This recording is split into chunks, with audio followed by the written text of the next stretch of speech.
गुरुर्ब्रह्मा गुरुर्विष्णु गुरुर्देवो महेश्वरः गुरुः साक्षात् परं ब्रह्म तस्मै श्री गुरवे नमः तस्मै श्री गुरवे नमः तस्मै श्री गुरवे नमः.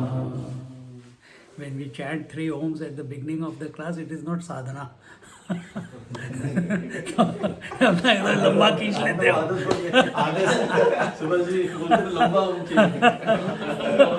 ये तो सब एकदम साधना मोड में आ जाते हैं. So that shows it is by default setting. Sadhana means remaining alert, remaining in tune with the teacher. So अगर तुम कर्नाटक म्यूजिक में जाओ या हिंदुस्तानी म्यूजिक में जाओ, the student has to emulate the sound of the teacher. तो अगर वो सारे कर रहा है और ये कर रहा है सार ही, ऐसे नहीं चलेगा. You have to emulate that. So you should emulate whoever your teacher is in front of you, कि उस टोन में, उस भाव में, उस आवाज़ में, उस क्या कहते हैं स्ट्रेंथ के साथ आपको वो आवाज़ निकालनी है. Then you are in tune. Always seek to be in tune with the teacher. So then it will benefit you. नहीं तो ये क्या हो रहा है, ये डिफ़ॉल्ट सेटिंग है. Default setting means we are doing it mechanically. एक चीज़ हमने सीख ली और उसके बाद हमने अब उसी को पकड़ के रखा हुआ है. But life is not like that. तो सेम वे कल तक हम whatever we were seeing was some aspects of the Patanjali Yoga Sutras, and there the student, if he has not understood the samadhi without a support, and the samprajnat or asamprajnat, and with reasoning, without reasoning, etc., etc. We are not going into the details. But he wants he says, it is difficult for me to handle all this. In somewhere in between, it also came that the mind is of 5 types. And that is, the mind is, modern science has not discovered this. Our Patanjali Yoga Sutra has 20,000 years it was written. And mind is has 5 conditions. Moodha mana, क्षिप्त मन, विक्षिप्त मन, एकाग्र मन, and niruddha mana. So moodha mana is dull mind. Dull mind is not conducive for realization. Second, kshipta mana. Kshipta mana means what? That which is irritated, that which is disturbed. That type of mind also is not conducive to meditation or realization. Then comes vikshipta mana. Vikshipta mana is all our minds. Very quickly we get distracted. We are focused, we are all here, but we are not here. Always, यहाँ पे हो, we are thinking about what we are going to do next year, what we are going to plan after 6 months. Or, we are here, instead of observing your mind. That's what your yoga is there for, to be in tune with yourself. But chalo walking karte hain, chalo ye karte hain, chalo wo karte hain. And if that is not enough, you start getting involved in networking. Ki which profession you are from? I am from this profession, I am from this. And all the exchange of numbers and professions and family connections and this and that. But what are you here for? You are here to give yourself an opportunity to get out of all this and be one in tune with yourself. So be silent. But nahi. So this is distracted mind, vikshipta mana. Very quickly it gets distracted. Fourth, we will take care, ekagra mana. Fifth is niruddha mana. Niruddha mana is no mind, zero mind. Zero mind also is not conducive for realization. Why? Or samadhi. Why? Zero mind means you don't know what is, you go to sleep. Sleep is zero mind. Here, zero mind with awareness is required, not just zero mind. So, most conducive condition of our mind is not any of these four, what we have mentioned, but the fourth one, which is ekagra chitta. Ekagra chitta means single pointedness of mind. Single pointedness of mind means when our mind is focused on one theme to the exclusion of everything else. On one theme to the exclusion of everything else. And that is ekagra chitta. So, and that is what our yoga abhyas is also taking you. Dharana, dhyan, samadhi is about that only. And that is coming in the next chapter. But here it was straight away, till now we have been straight away dealing with the mind and we did not understand it. We feel that our mind is very disturbed because of these conditions of the mind, etc. We are not able to concentrate. We need some more support because we are not self-motivated in that sense. I need some grace. And therefore the teacher says, in the 23rd, he says, Ishwar Pranidhana Dva, and that is, we can make our mind focused, concentrated, single-pointed by devotion to the Ishwara also. Now, Ishwara also appears in two ways, with form and without form. Which one do we choose? Big problem. So, here we are not going, I will tell you both ways, but here the teacher says that Ishvara is why we take the support of Ishvara? Klesha karma vipakashaihi aparamrushta purusha vishesha Ishvaraha. Who is he? He who is undisturbed by any misery and the results of any actions or desires. Such is this principle called Ishvara. You think Ishvara is God. Here it is taken as a principle. So what is that principle? Yesterday in the first lecture I told you the difference between the wave, the ocean and the waters. Isn't it? Ocean is the Ishvara. What is the Ishvara? He knows he is in all the waves are all in him, yet he knows that neither he is in the waves nor the waves are in him. He is essentially the waters. This is the disposition of Ishvara. And any person in his life by doing sadhana comes to this disposition, he is not other than Ishvara living on earth. And such people we call as saints and sages. See? And this possibility is there in every one of us. So here, having said that this is the Ishvara, the supreme ruler, and then it is told, without going into everything, that he is the ancient, he is the teacher of even the ancient teachers, being not limited by time. So, who is Ishvara? Who is beyond space, time and objectivity. We are governed by Desh, Kala, Vastu. Desha, space, Kala, time, and Vastu, objects. And this is how we are product of these three. Space, I am occupying this much space. Time, I was born at a particular time, I am of this. We keep celebrating our birthdays, etc. And object, this body is an object. I have got, if I don't have any object to relate with, I feel lost. I am the husband, I am the father, I am owning this house, these are my clothes, these are the colors that I wear, these are the foods that everything is an object. See? And if you don't want to talk about the worldly objects, this body is also an object. Why only body is an object? A thought is also an object. If I don't have a relationship with a thought in my mind, I feel lost. I feel I am going crazy. So space, time, and objectivity is governing us. I'm a product of these three. But who is Ishvara? Who's beyond the three? Arre Baapre, is it possible that one can be beyond the three? Yes. When you are in a happy mode and you are driving from here to home, normally takes 1.5 hours, and you are very joyfully singing away and traffic is there, but when you don't even realize, Arre, I've already reached. So time had stopped for you. Why? You were in Ananda mode. Time had stopped.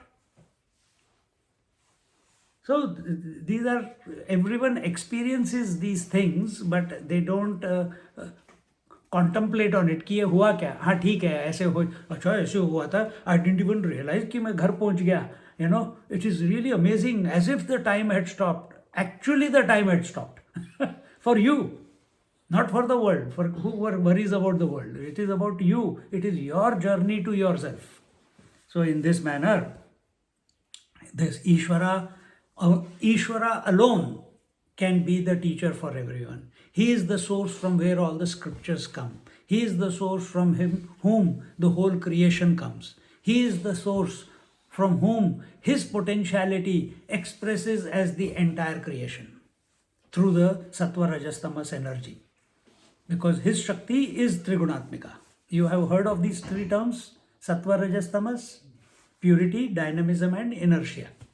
So this is her expression. But Ishvara is not affected whether the Shakti manifests or does not manifest. He is untouched. That is the quality of Ishvara. If we can remain in this world untouched by anything in this world, balle balle. And that is what we are wanting. But unfortunately, we don't put the required efforts towards that, or accept. Again, I go back to my original first lecture. We don't accept that we are already that which we are seeking. We are shortchanging ourselves with every passing moment, believing, accepting that it is difficult, there are obstacles, it is not possible, I have done so many sins, I have got so many regrets, I have got so many things to achieve in the future. And in this way, we keep sabotaging ourselves as to who we actually are. So here, the student is given another alamban, another support, and it is Ishvara. Naturally, alamban cannot be the table. It is limited, it is inert, it has got no life, it has got no power, it has got, I can't see that I can cut this table. How can that become my support? It can become support for my laptop and stand, but it cannot become a support for me to realize. So therefore, we need such an support which is beyond our imaginations. And our imagination only revolves between space-time and objectivity. And Ishvara is beyond space-time and अच्छा ऐसे भी होता है. And this Ishvara, our scriptures, अपना Patanjali Yoga Sutra is following the Sankhya Yoga. You heard of that? Sankhya Yoga? What is? नहीं सुना, कोई बात नहीं.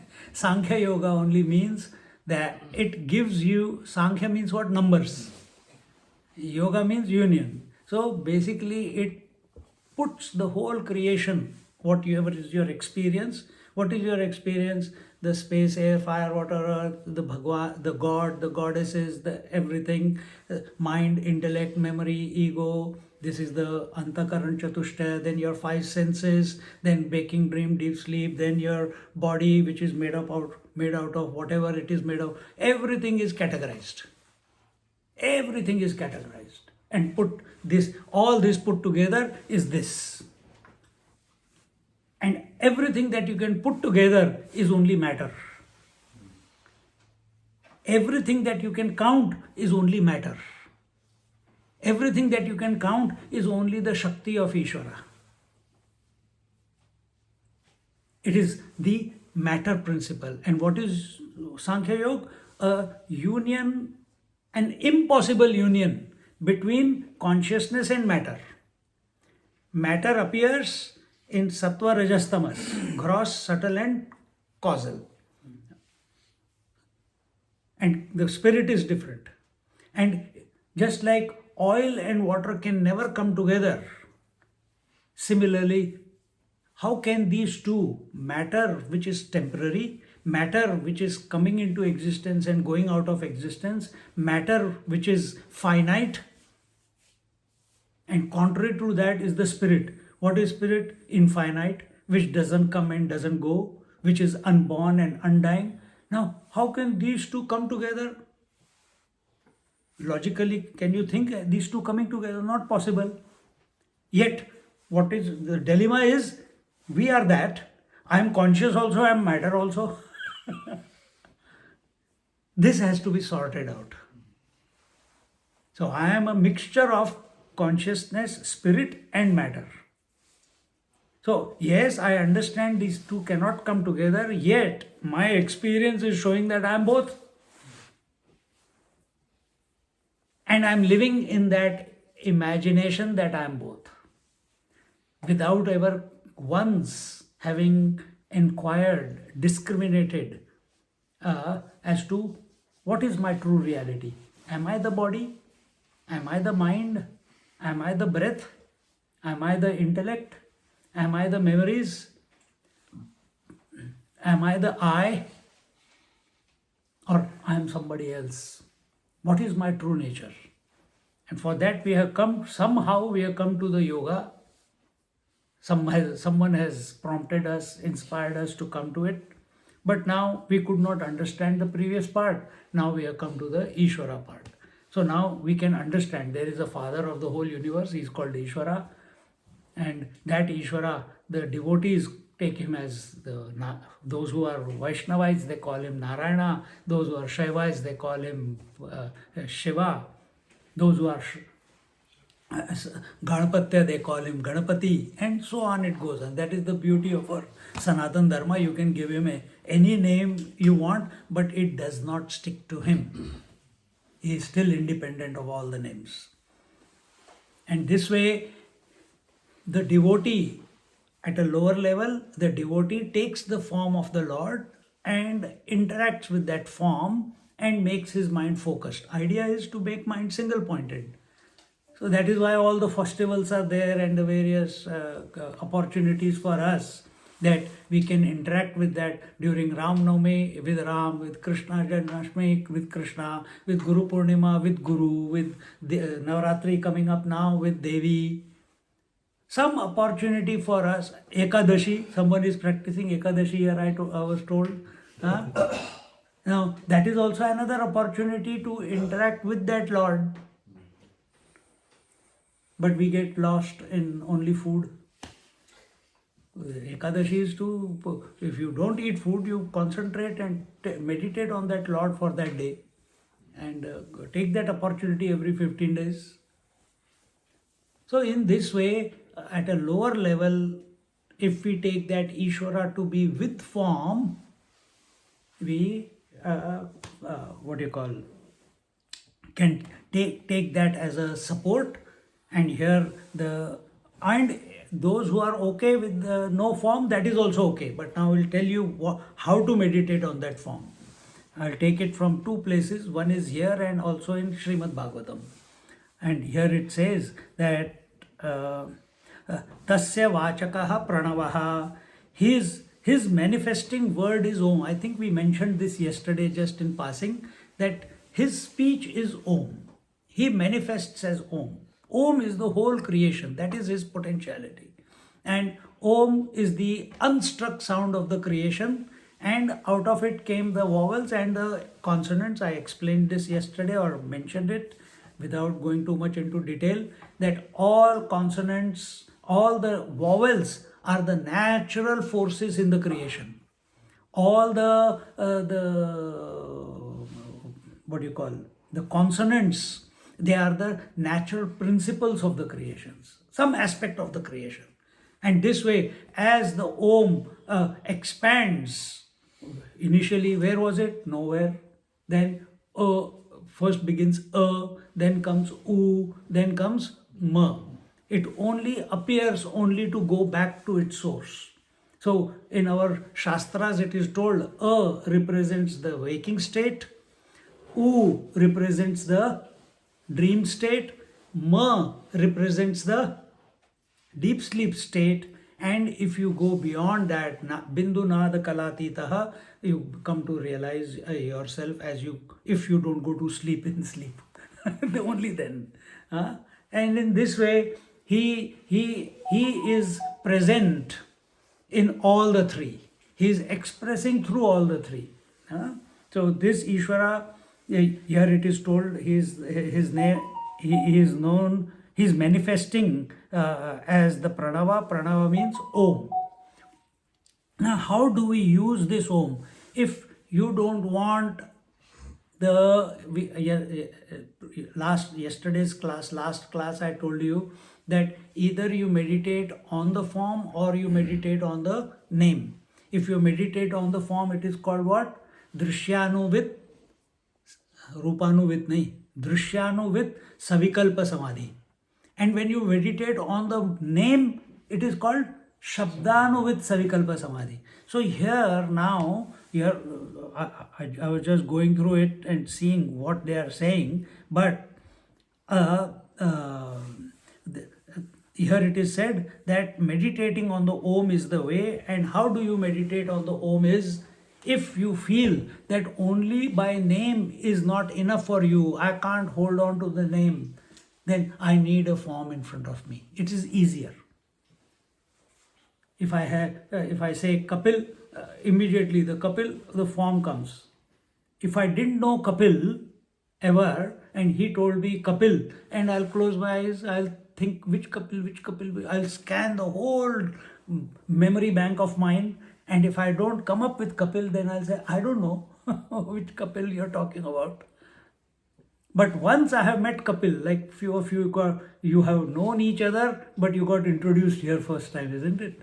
You came face to face with each other first time. Now you will never forget. Exactly the same way we chant Om, sometimes we need some more support other than just the name. Because we have never trained our thoughts. Om is a thought.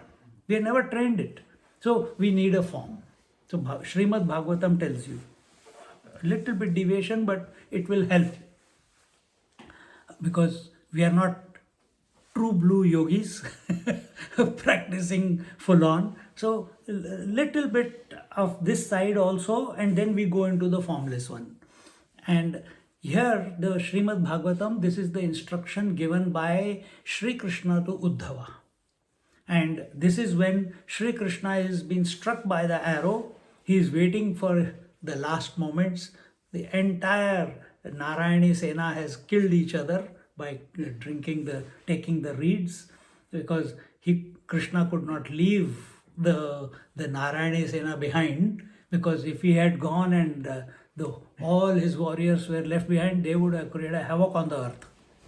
Exactly the same way, we have to overcome all the Sena. Which is this Sena? The thoughts in our mind. We have to overcome them. We have to pacify them completely. Dissolve them completely. And that's what Krishna did. And then he called Uddhava. Uddhava came, and there is a beautiful Uddhav Krishna Samvad. And in that, Uddhavji is asking many questions, and eventually he says, how do I will miss you. You are so dear to me. I don't feel that I can survive after you are gone. And so then Krishna instructs him in the meditation. And in that meditation, he says, look at my wonderful form. But that is Shankha Chakra Gada Padmadhari. And there, before I get to Shankha Chakra Gada Padmadhari, the thought is similar in this also. He says, chant Om, and as you are chanting Om, in Bhagavad also it is exactly the same. It is called Kriya Yoga. And Kriya means movement. Movement of what? You imagine that there is an upside down lotus in your heart, and you chant Om thinking about that lotus in your heart. And as you are chanting the Om, and how do you chant Om? Pranavam dirgham ucharyam mano rajyam viliyate. So you are chanting with the outgoing breath. We are not chanting with the incoming breath. incoming breath is action, reaction, outgoing breath is action. So, how, just for what do you call, to show it to you, Om, O is small, short, and we are spending more time. And as long as we can, without panicking, to breathe in. We are not focusing on breathing in, we are only focusing on breathing out.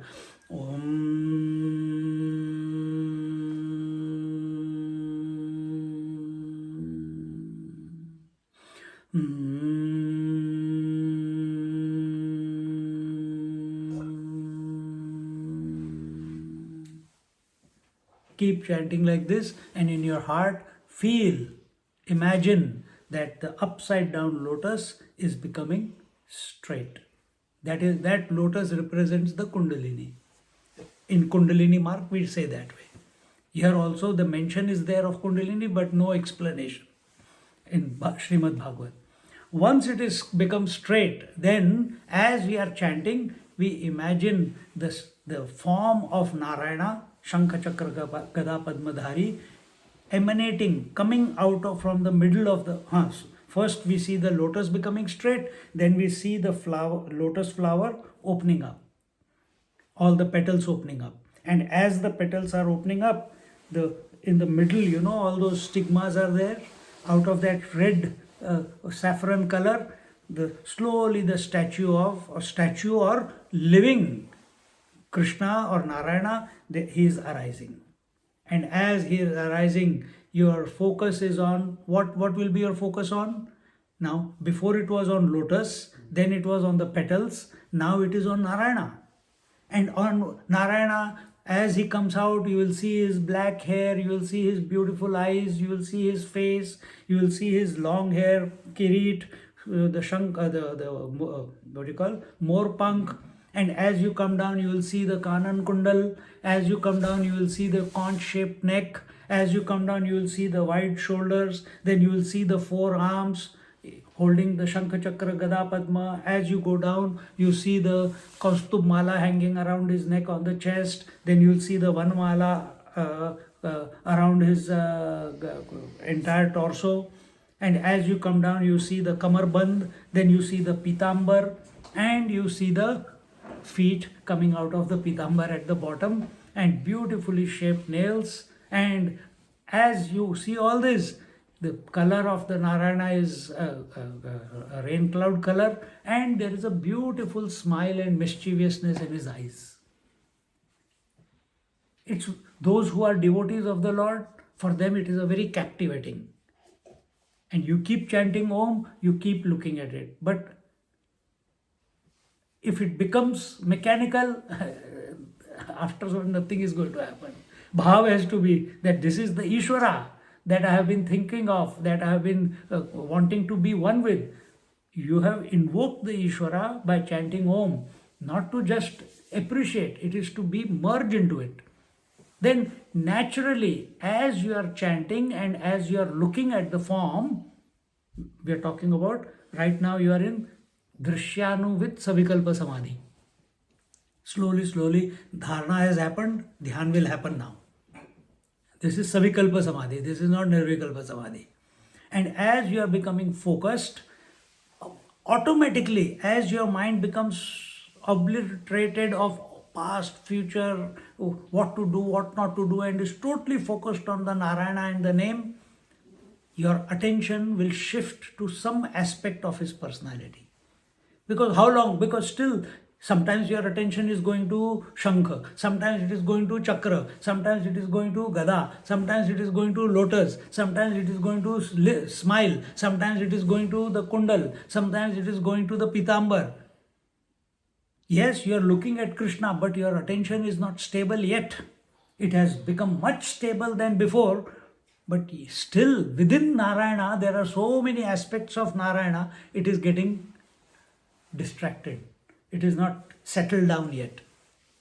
And if we keep practicing, now next step, if we keep chanting the Om and keep having the bhav that I want to be one and merge into the Narayana, then comes the next stage, and Bhagavatam tells, Sri Krishna is telling Sri Uddhav that automatically, and the chanting there of Om, and then Krishna tells that your attention will automatically come and stay at three places.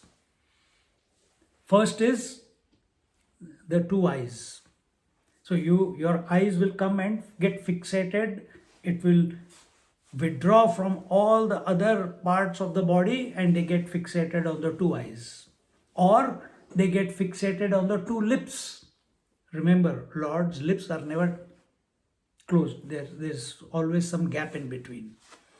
Between the two eyes also there is a gap. Or third place is the 2 feet. They get fixated on the 2 feet. And as you keep, now what has happened from the many variety that the Lord is, now you have come from many to 2. From multiplicity to duality. And as you keep looking at 2 eyes or 2 lips or 2 feet, your attention is not on the eyes or the lips or the feet. Your attention is, who is the Lord actually? This is the body. Just as I feel that I am in the body, this body is an instrument. Who is actually the Lord? Who is expressing through the lips? Who is expressing through the eyes? Who is expressing through the feet or the body? And as we are thinking, only once this thought has to come. Once only. The moment it comes, you will get the observer, the chanter of Om and looker at observer of the 2 eyes will get absorbed in the third eye. All form vanish. The one who is observing the 2 lips will be sucked into the breath of the Lord and you will merge into the Lord. The one who is looking at the 2 feet, there is a gap between the 2 feet, you will merge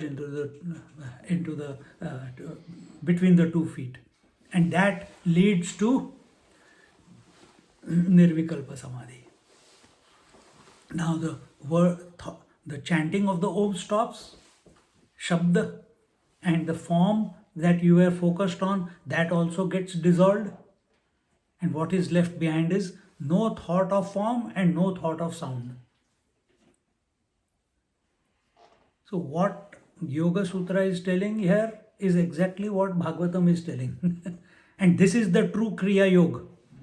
आजकल तो वो business बना के रखा है ना transcendental meditation में. They charge so much. Secret transcendental yoga. See? This is the Kriya Yoga that is given. So here again, if we are chanting, or suppose we are not, this was with form and sound. Suppose you have not taken the support of the form. You are only chanting the Om. Here there was a support of the form and it helped you to merge and become one with the Lord, the Ishvara. But Ishvara is also without form. Now you cannot, once you have merged with the merged with the Narayana who is without form, how can you come and say that I have merged? You are no longer anymore. But those who are practicing only on the sound, that is told here. And what is that? The practice.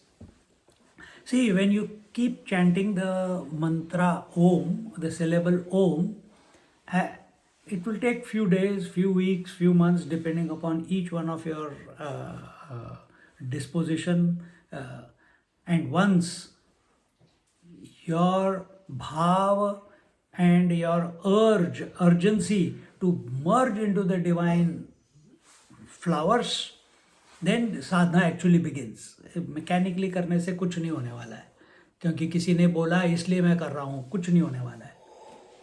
It has to be self-generated. एक अंदर से प्यास आनी चाहिए. There has to be a thirst from within that I have wasted another day.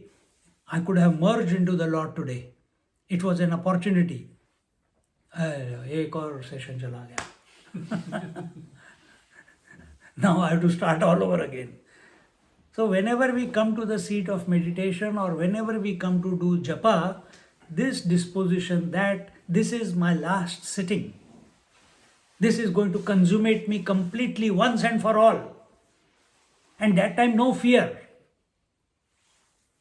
So when we take alamban, when we take support, we know it is Ishvara. We know Ishvara created the whole creation. We feel satisfied that He will take care of everything.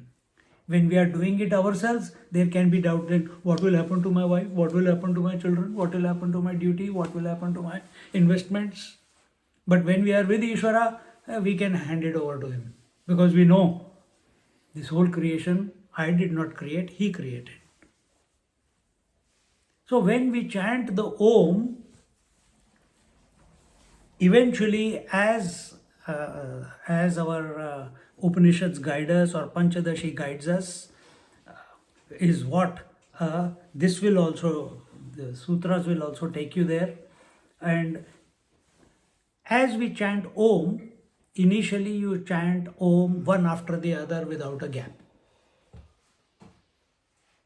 Om, Om, Om, Om, or Om, Om, Om. No gap between two Oms. If you keep practicing this for some time, afterwards you will get tired. When do you go to sleep? When you get exhausted during the day, isn't it? After you live your day fully, dynamically, when you reach your bed at night, if you have lived like that, then you touch the bed, like our Subhaji, he touches the bed, he is gone. Only phone call wakes him up. So if you have lived dynamically, you touch the bed, you are gone. But if you are still tossing and turning on the bed, you did not live your day fully. You did not live your day dynamically. चलता है attitude से चल रहा था, dynamically जीना है, तो नींद भी उतनी जल्दी आएगी और उठ भी जल्दी, 3-4 घंटे में उठ जाओगे, 4-5 घंटे में उठ जाते हो, and you are totally fresh. Anyway, point is you go to sleep only when you are exhausted.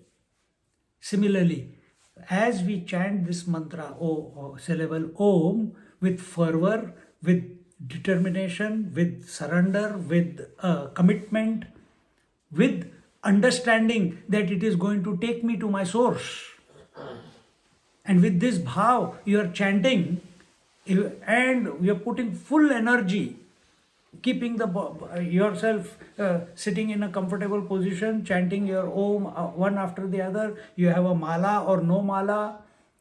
Many times in between, many distractions will come. You will start imagining something. You will start building, perceiving the future, etc., etc. Sometimes the attention will go to the pains, etc.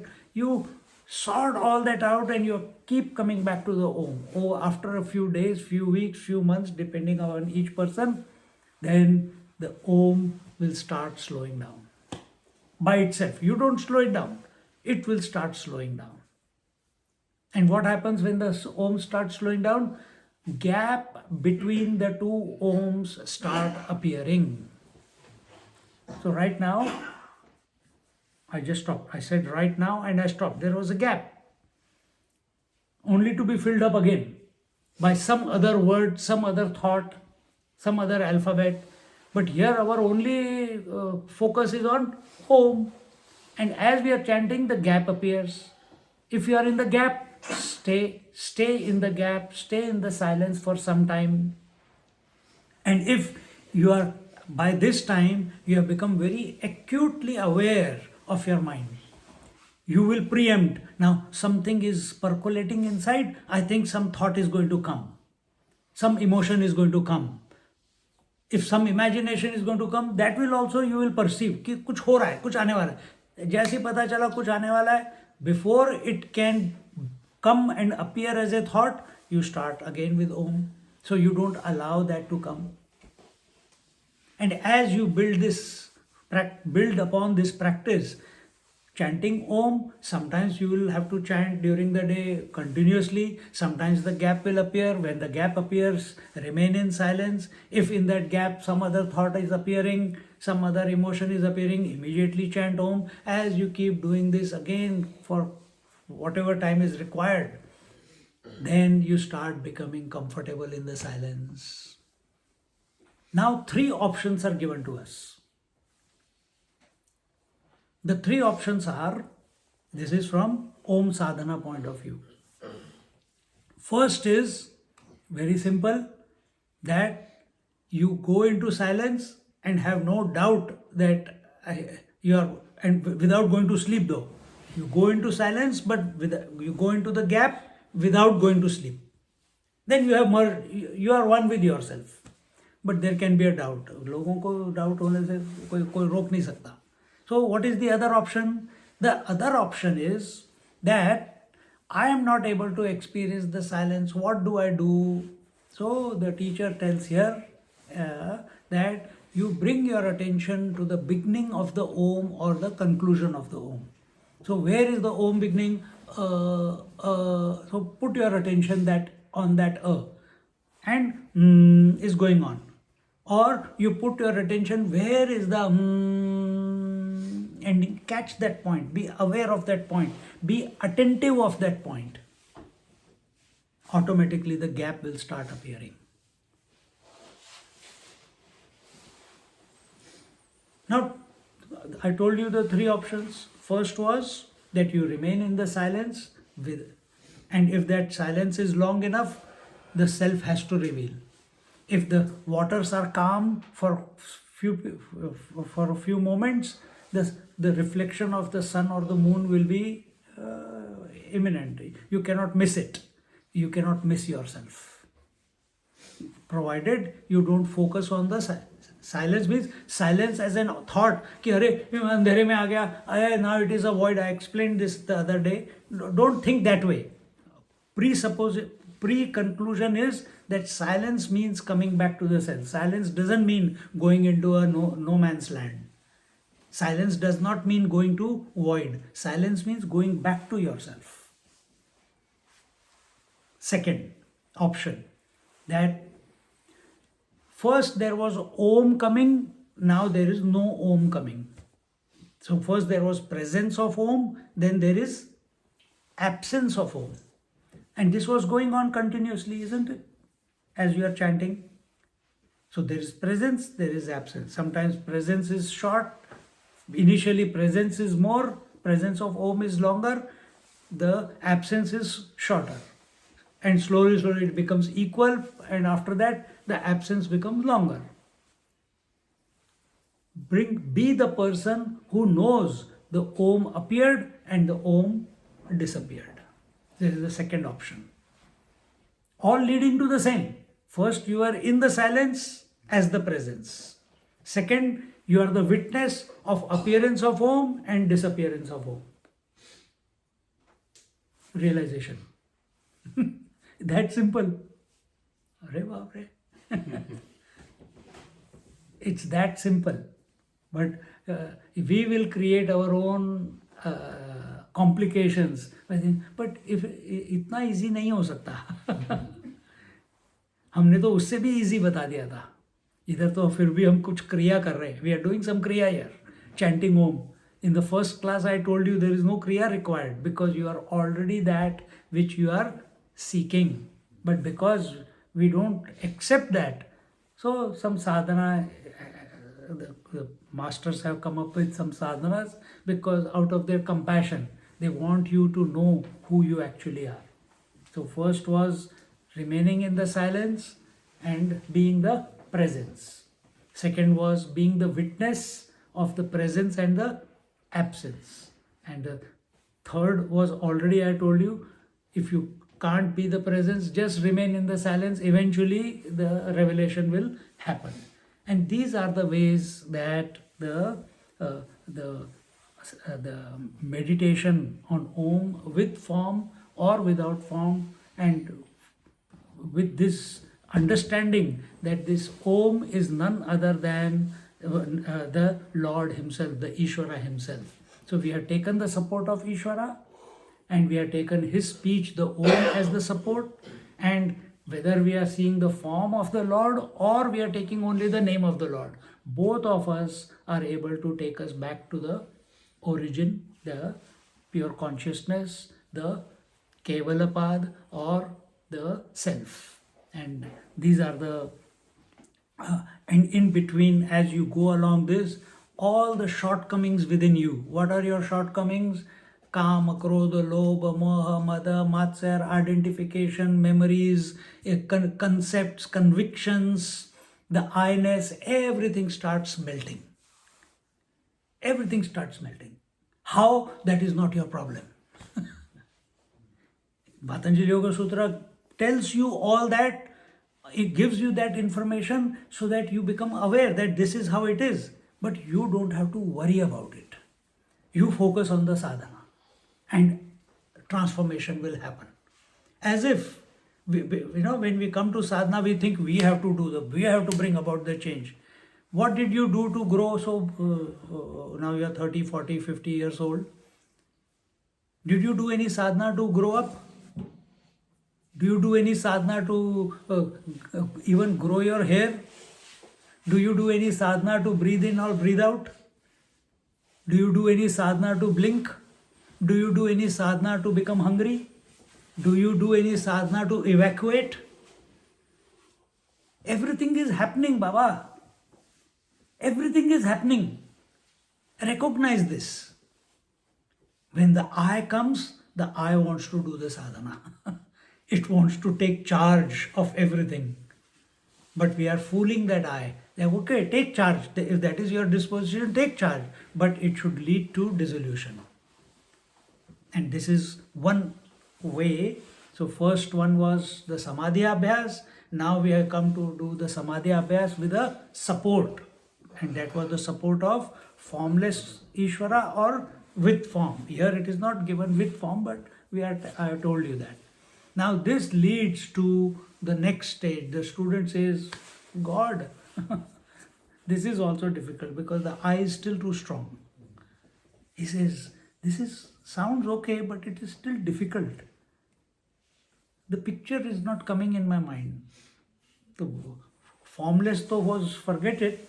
Now the form of the Lord is also not coming in his mind. The lotus is not coming in his mind. And he's find every excuse to not remain chanting or doing the mantra of Om.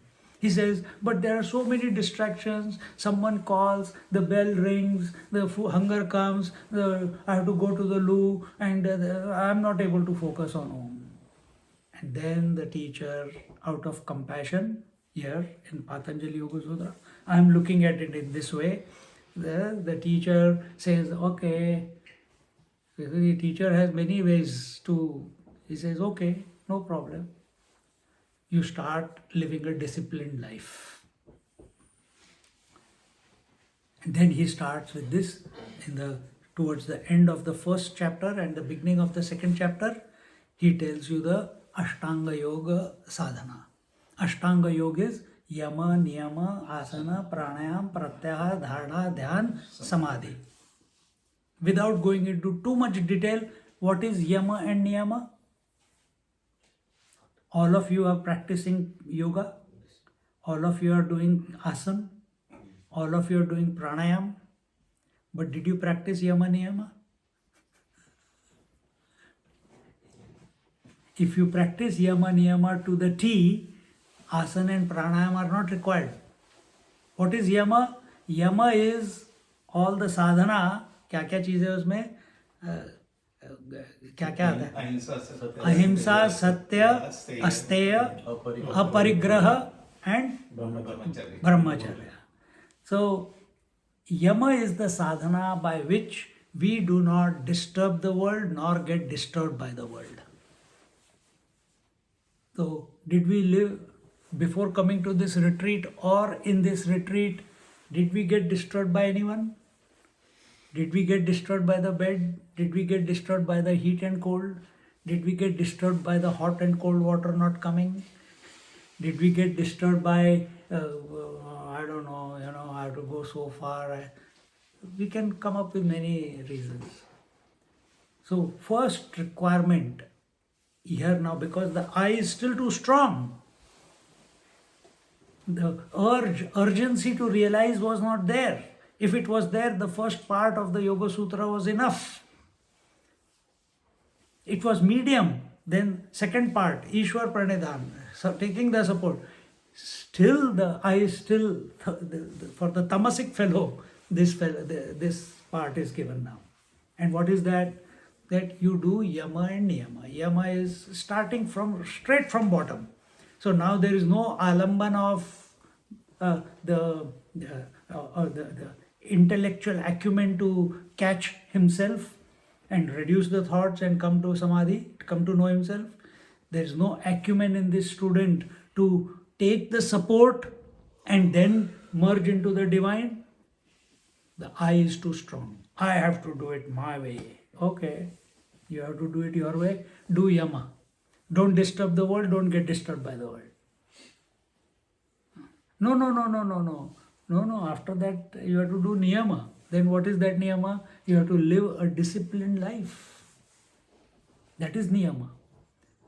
That ability to live a disciplined life will only happen if you are not disturbed by the world. If you get disturbed by everything that is going on in the world, and that world includes your family, that world includes your body, your world includes the environment that you are in, inside and outside.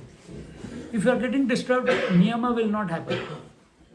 लोग पानी की बोतल लेके साथ में बैठते हैं. आजकल फैशन हो गया ना कि पानी या चाय का कप लेके बैठना है. सत्संग में, योगा में भी साथ में बोतल रखते हैं.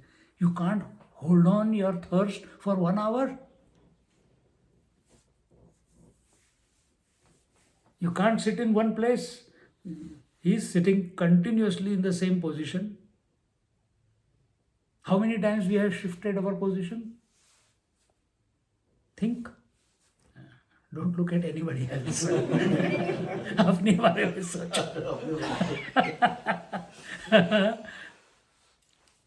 See, one must come to the stillness. So anyway, yama, niyama. Then the stillness will come. If we are practicing the not getting before not getting disturbed, you must not disturb the world. How do you disturb the world? Manasa, vacha, kaya. What we see is only someone is pushing me. Hey, you are very pushy, man. Someone says some words, you respect, hold on to apni jaban ko lagam do. Huh?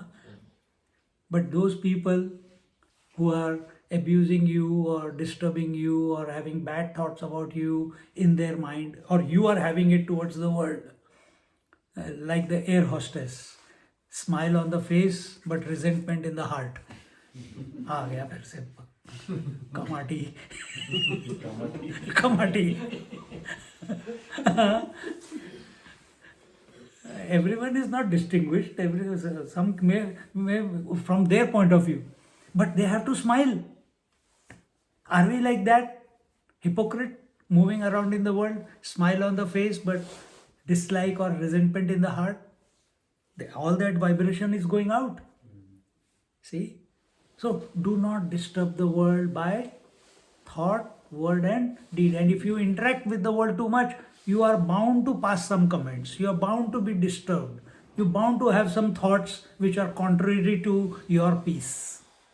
And therefore, अभी अब किसी से बात कर रहे थे अभी यहाँ पे, don't worry about the world. Don't worry about the world. World will sort itself out. You work on yourself.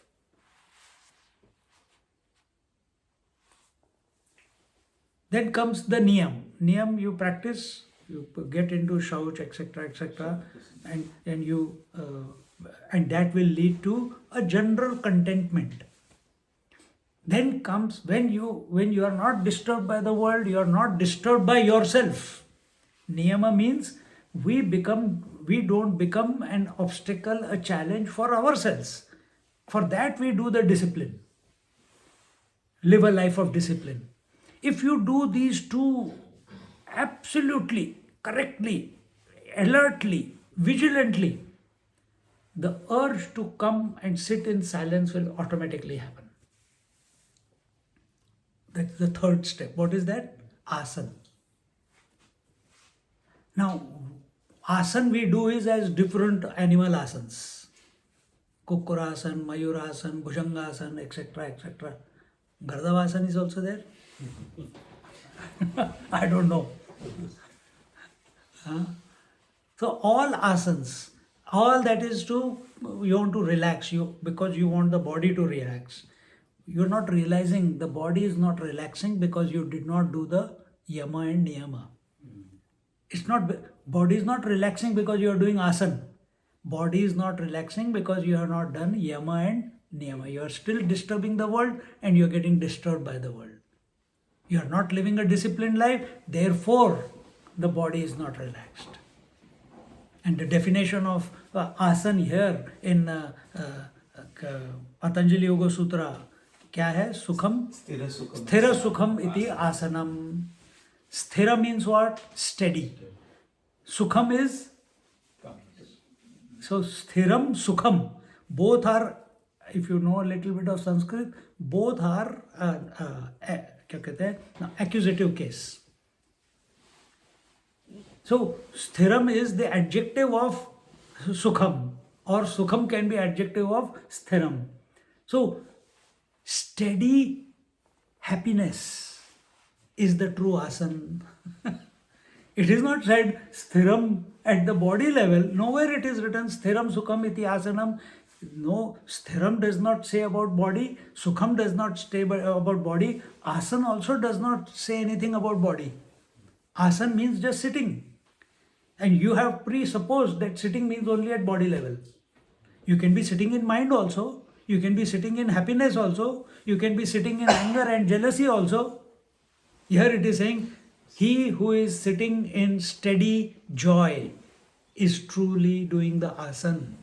Now you assess yourself where you are and what you are doing. We are not saying don't do it. Do it. But understand the advancement in your sadhana is because the first two are not done. First two are yama and niyama. One must become very, very alert and vigilant towards that. Then if someone was saying, I'm not able to sit in this asana, or I'm not there in that asana, all that is automatically, it will start happening. Then when that stillness comes about, story over. If you are sitting in continuous joy, what else is required? Nothing is required. Story over. Do you need to do anything else? No. What is told in the eighth step of what you call Ashtanga Yoga, you already achieved by sitting in joy, because what you are going to achieve after concluding is also sitting in joy as the joy. But this I is still strong. So then after asana comes what? Pranayam. Because I'm not able to do the yama niyam properly, and I'm practicing asanas. I'm trying to relax, and somewhere I have read, or it is written here, I don't know all that detail, that you should be able to sit for 2 hours, 3 hours continuously in one particular asana in order to do the sadhana. Correct? Is that right? तो कहीं तो मैंने पढ़ा है कि as a asana, as a physical asana, you have to sit continuously. If you have to do pranayam, pratyahara, dharana, dhyan, samadhi, you need at least 2 to 3 hours period of steady physical posture in order to complete the whole process. हमको वो achieve करना है. अब वो नहीं हो रहा है. It's not possible. It is not happening because I have not done the yama niyama. I am excited by asana and pranayam. So now pranayam is introduced. Why? All the disturbances in the mind on account of wrong interaction with the world and wrong interaction with myself, I try to subside them by doing pranayam. See? Because pranayam is neutral. It is neither good nor bad. And it is a great force. Everything in this creation is because of the pranas, means life. It is not the air that is outside. once it comes into your, they say it is 12 ungal. Okay, this distance between the tip of the thumb and the tip of the small finger is 12 fingers. Everything in your body is 12 finger apart. All the joints.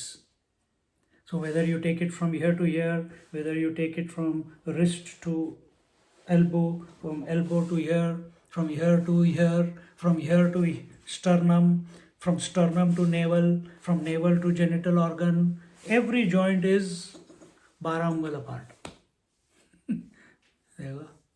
So this air which is 12, at this point when it comes into it converts into pranas, it becomes life. And we start taking, because of our wrong interaction with the world, because of our non-discipline in life, our pranas are haphazard, and therefore they are not conducive. Their energy is going everywhere. It is not directed properly, and therefore we do pranayam so that we direct the energy in a particular way, so that the unwanted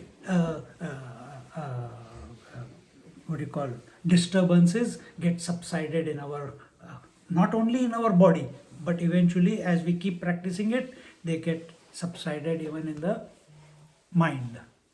Initially it will start working on the body, then it will happen on the mind. And when all these uncontrolled, here the example given is like that of a chariot. If the horses are out of control, then the charioteer, the chariot will topple. If the horses are under the control of the charioteer, so we give the example in Kathopanishad it comes, and Bhagavad Gita it comes. The charioteer is the Lord himself. Ishwar Pranidhanadva. The charioteer is the Lord himself. And how is he controlling the horses? Through the reins. Reins are the mind. Senses are the horses. And he is able to, and the Arjun is the person. That Arjun is you and me. And the intellect, where the Lord is sitting, holding the reins of the mind and horses, that place where the charioteer is sitting is the intellect. So in our intellect, what is the conviction? Are we completely dedicated to the Lord? And in this way, so even doing pranayam, offer it to the Lord. Don't think I am doing it, I am fixing it, I am going to sort it out, I am going to realize. And you may begin with I, but as your system calms down at the body and breath and mind level, slowly it dawns on you that there is some higher force. And in this way, the student, then after having done the pranayam, having controlled his energies, which are no longer creating unwanted flinches and disturbances in the body and the mind, automatically the mind, what is the fourth step? Yama, Niyama, Asana, Pranayama. Fifth step, it is pratyahar. The energies are no longer, the mind is no longer interested in getting data. Right now we want more data. What do we data? We have to do the course next year. We have to organize a yoga conference here. We have to inspire more people into yoga. I want to teach more people about Vedanta. And it goes on, isn't it? There's no end to this.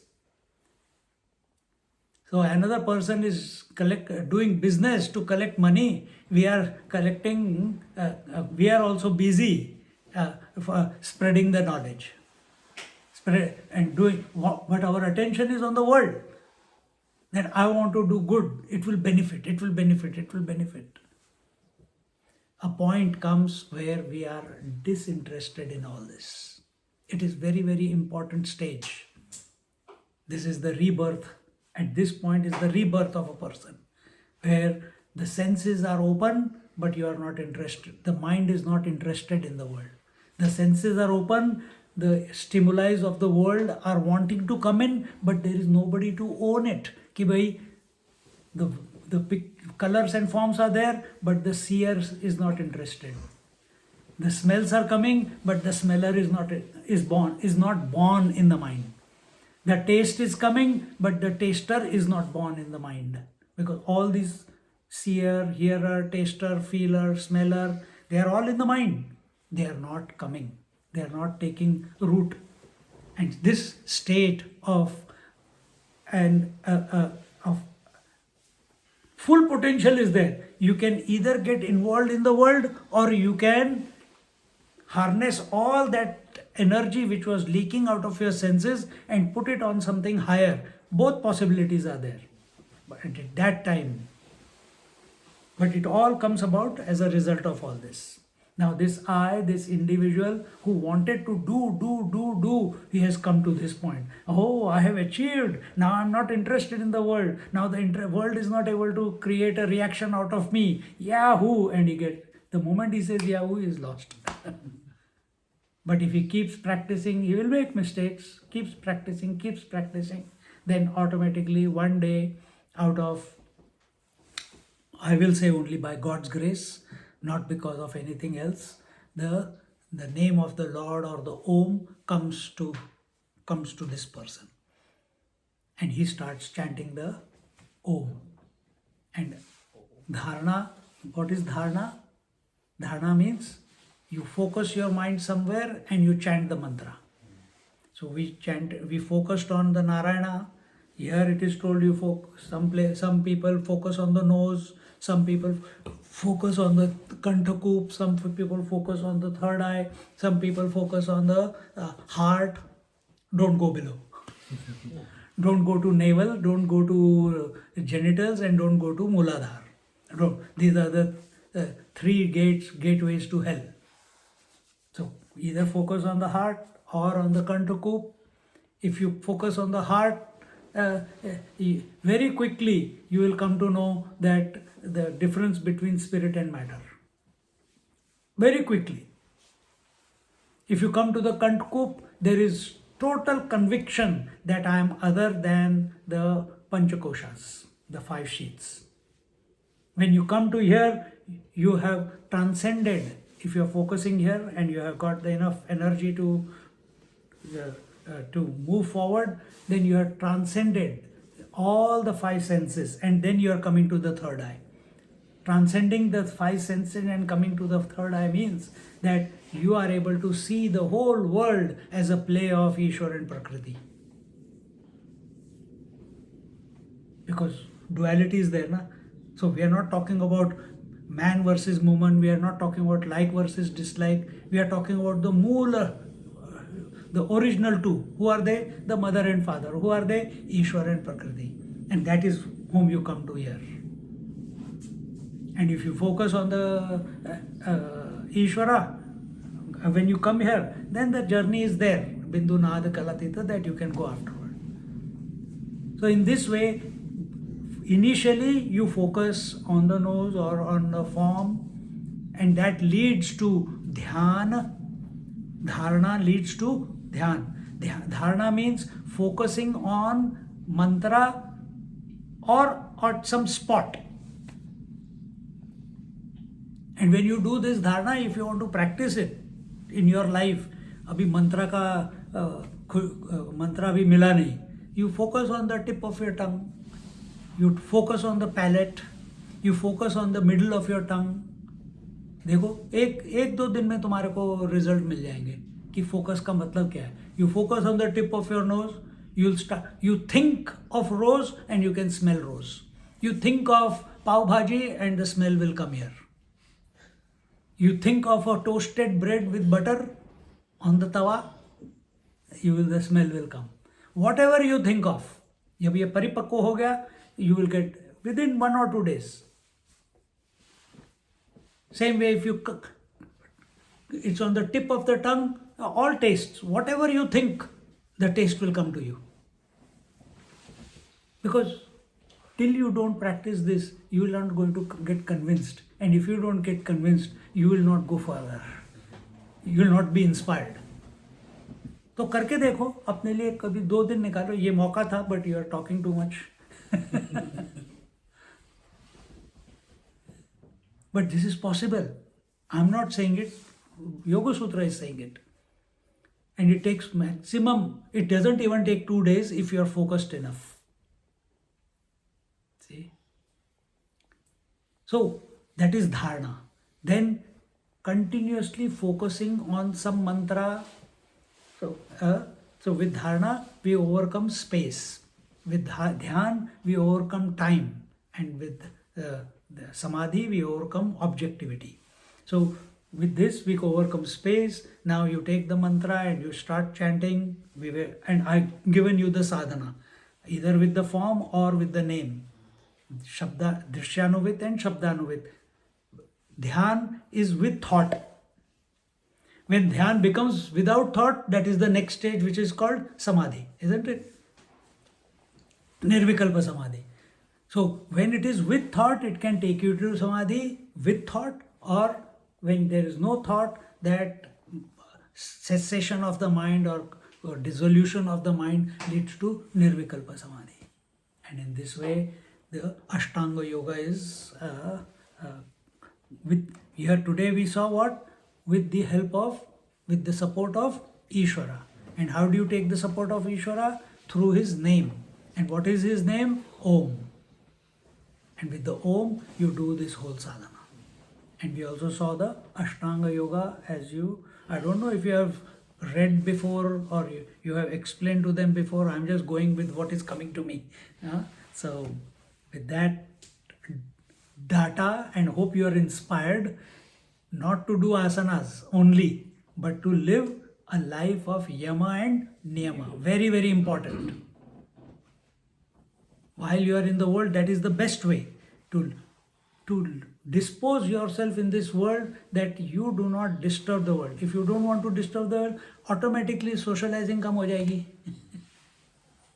Automatically unwanted areas, opinionation, arguments, everything will stop, because you are not interested. You don't want to disturb, because you have observed, तुम मुंह खोलते हो तो दूसरा कुछ और बोलेगा, फिर तू मैं शुरू हो जाता है. So practice. You want to perfect this Ashtanga Yoga, what you are studying here, practice yama niyama to the best of your ability. Study that. See what it entails. And whatever all those 5 and 5, 10 yamas and 5 yamas and 5 niyamas are there, I am putting it into 2 lines. Do not disturb the world by thought, word and deed. Don't get disturbed by the thought, word and deed of anyone. That is yama. Don't get disturbed by yourself is niyama. All the best. Om Purnamada Purnamidam Purnat Purnamudachyate Purnasya Purnamadaya Purnameva Vashishyate. Om Shanti Shanti Shanti. Harihi Om Shri Gurubhyo Namaha. Harihi Om. Just sit quietly for a moment.